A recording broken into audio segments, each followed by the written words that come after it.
హైదరాబాద్లో ప్రశాంతంగా పోలింగ్ కొనసాగుతుంది. మరికొద్ది సేపట్లోనే మిగతా పోలింగ్ బూత్లలో కూడా పోలింగ్ ముగిసే అవకాశం కనబడుతుంది. ఉదయం నుంచి కూడా పాత బస్తీతో పాటు హైదరాబాద్ కమిషనరేట్ పరిధిలో మొత్తం పోలింగ్ అబ్జర్వేషన్ చేస్తున్నారు. ప్రస్తుతం మనతో పాటు హైదరాబాద్ కమిషనర్ కొత్తకోట శ్రీనివాస్ రెడ్డి ఉన్నారు. ఒకసారి మాట్లాడడం. సార్, ఎలా కొనసాగుతుంది? ప్రస్తుతం ముగిసిందా సార్ పోలింగ్?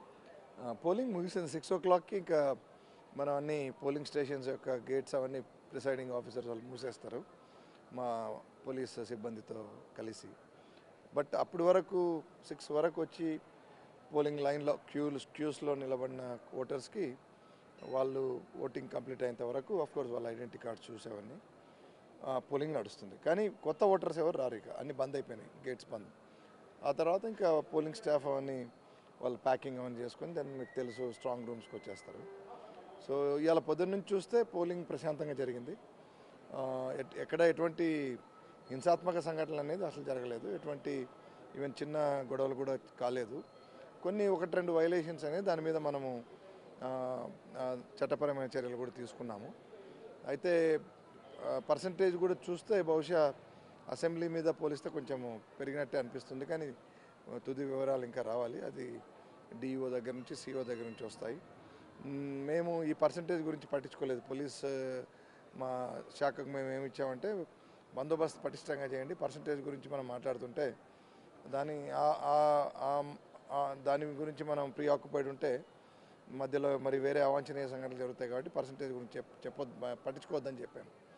సో ఓవరాల్గా మేము ఏదైతే బందోబస్తు మేము అమలు పరిచామో, అంటే అందులో మనకు law and order pickets, polling station దగ్గర ఉన్న బందోబస్తు కాకుండా మీకు తెలుసు క్రిటికల్ పోలింగ్ స్టేషన్స్ అని ఏవైతే కేటగరైజ్ అవుతాయో వాటన్నిటిలో మనకు సిఏపిఎఫ్, తర్వాత ఇతర మన state police, special armed police of state, వీళ్ళన్నీ కూడా మనము ఆ బందోబస్తు ఉంచి వాటికి మళ్ళీ ఆసరాగా సివిల్ పోలీసుల నుంచి మనం బందోబస్తు చేశాము. మిగతా నాన్ క్రిటికల్ కూడా ఈసారి తగు బందోబస్తు ఇచ్చాము. మొత్తం మనకి ఈసారి బయట ఫోర్సు మనము కలిపి దాదాపు 15,000 ప్లస్ మనము డెప్యూట్ చేశాము. సో సఫిషియంట్ బందోబస్తు ఉంది అన్ని చోట్ల కూడా. కాబట్టి ప్రజలు కూడా నిర్భయంగా స్వేచ్ఛగా ఓటేసుకున్నారు. ఇవాళ వాతావరణం కూడా మనకు కొంచెం అనుకూలించింది కాబట్టి ఉదయం కొంచెం హడావుడి బాగానే కనపడింది. మళ్ళీ మధ్యాహ్నం కొంచెం మందగించింది. టువార్డ్స్ ద ఎండ్ ఈవినింగ్ నేను మొత్తం తిరుగుతూనే ఉన్నాను, సిటీ అంతా బాగానే పెరిగింది. సో మేము అనుకుంటున్నాం 50% టచ్ కావచ్చని, which is better than assembly. సరే, ఉదయం నుంచి కూడా కొన్ని ఓల్డ్ సిటీ ఏరియాలలో పోలింగ్ బూత్లో ఎలక్షన్ అధికారుల విధులు కూడా నిర్వహించట్లేదు. అందుకోసమే మాధవీలత స్వయంగా తానే బీజేపీ క్యాండిడేట్గా ఉంది, ఓటర్ ఐడి కార్డులు చెక్ చేయడం, బూర్కాలు తీసి చేయడం, మలక్పేటలో కూడా కేసు నమోదైంది. ఒకటి అంటే ప్రిసైడింగ్ ఆఫీసరు తర్వాత పోలింగ్ స్టాఫ్కి అధికారం ఉంటుంది ఓటర్ ఐడి కార్డు చెక్ చేయడం, పోలీస్కి ఉండదు. మనకు క్లియర్గా ఇన్స్ట్రక్షన్స్ క్లియర్గా ఉన్నాయి ఎలక్షన్ కమిషన్ వారి గైడ్ లైన్స్.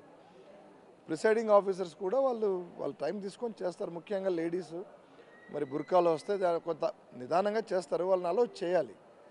అని వాళ్ళు చేయట్లేదని చట్టాన్ని చేతుల్లో తీసుకోవడం మాత్రం కరెక్ట్ కాదు. ఇన్ ఎనీ కేస్ దాంట్లో వాళ్ళ ఒక ఏఆర్ఓను వాళ్ళు ఇచ్చిన కంప్లైంట్ మీద ఒక కేసు నమోదు చేసాము, దర్యాప్తు చేసి దాని తగు చర్యలు తీసుకుంటాం. సార్, సంతోష్ నగర్లో కూడా ఒక మైనర్ అమ్మాయి దొంగోటేసింది అని చెప్పేసి కంప్లైంట్ ఇచ్చారు. అక్కడ ఇప్పుడు దాని గురించే మాట్లాడుతున్నాము. అది వచ్చేలోగా వాళ్ళు ఏసీ కూడా వెళ్ళిపోయారు, అదే తెలుస్తూ ఉంది. ప్రిసైడింగ్ ఆఫీసరు అక్కడ వాళ్ళు కంప్లైంట్ చేసినా కూడా మరి ఏజెంట్స్ అడ్డుకోవాలి. అది చేసినా కూడా మరి ఏ పరిస్థితుల్లో వాళ్ళు అది అలో చేశారనేది మనం తర్వాత చూస్తాం. సార్, ఇంకొక విషయం, మాధవీలత ఓల్డ్ సిటీలో తిరుగుతూ ఉంటే తనను బెదిరింపులకు గురి చేస్తూ తన కాన్వాయ్ని ఫాలో అవుతూ కూడా డాడీ నేను కూడా ఈ ఏరియాలో తిరుగుతున్నా అదే టైంలో. మీలాగనే ఇంకోరెవరు అడిగారు, ఆమె కారును అద్దాల పాలు కొట్టారు, అవన్నీ అబద్ధాలు. ఆమె ఒక చిన్న గుంపు వేసుకొని తిరిగారు, అవతల పార్టీ ఆయన కూడా గుంపు వేసుకొని తిరిగారు.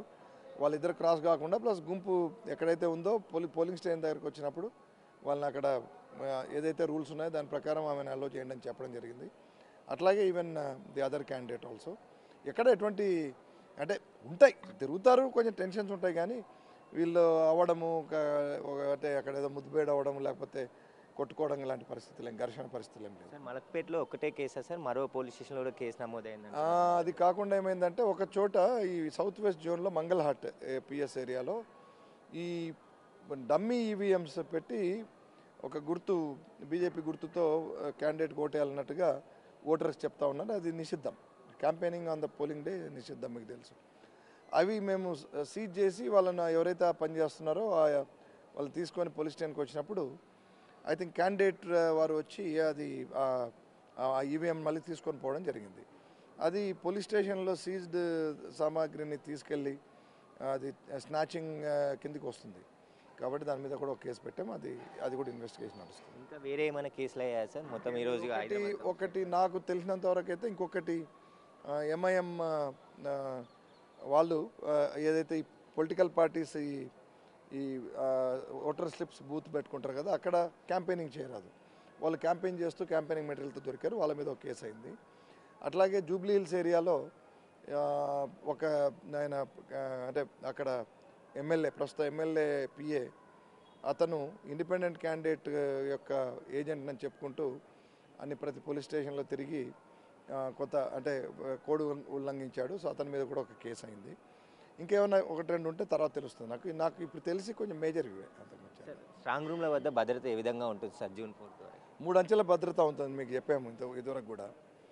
మొదటి అంచెల్లో అంటే ఫస్ట్ లేయర్లోనే సిఏపిఎఫ్ ఉంటుంది, అక్కడ ఒక ఫుల్ స్ట్రెంత్ ప్లటూన్ ఉంటుంది.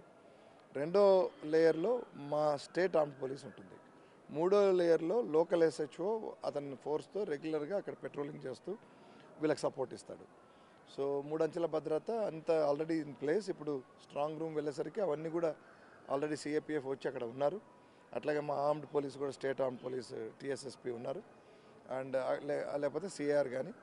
తర్వాత మూడో అంచె భద్రత అయితే అవుటర్ కార్డన్ ఉందో అది లోకల్ ఎస్హెచ్ఓలు చూసుకుంటారు. మీకు తెలుసు 16 మనకు డిఆర్సి సెంటర్స్ ఉన్నాయి. ఇప్పుడు అవన్నీ కూడా స్ట్రాంగ్ రూమ్స్ కింద, counting centres and strong rooms కింద మారుతాయి. ఇప్పుడు ఈ సాయంత్రానికి 13 లొకేషన్స్లో ఉన్నాయి, 16 ఎందుకంటే కొన్ని చోట్ల డబల్ ఉన్నాయి, అక్కడ మనం తగు ఫోర్స్ అంతా పెట్టాం.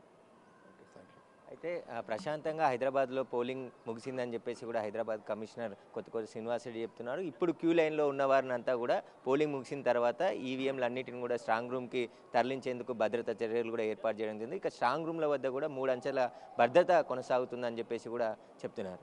కెమెరామ్యాన్ వేణుతో సురేష్, బిగ్ టీవీ, హైదరాబాద్.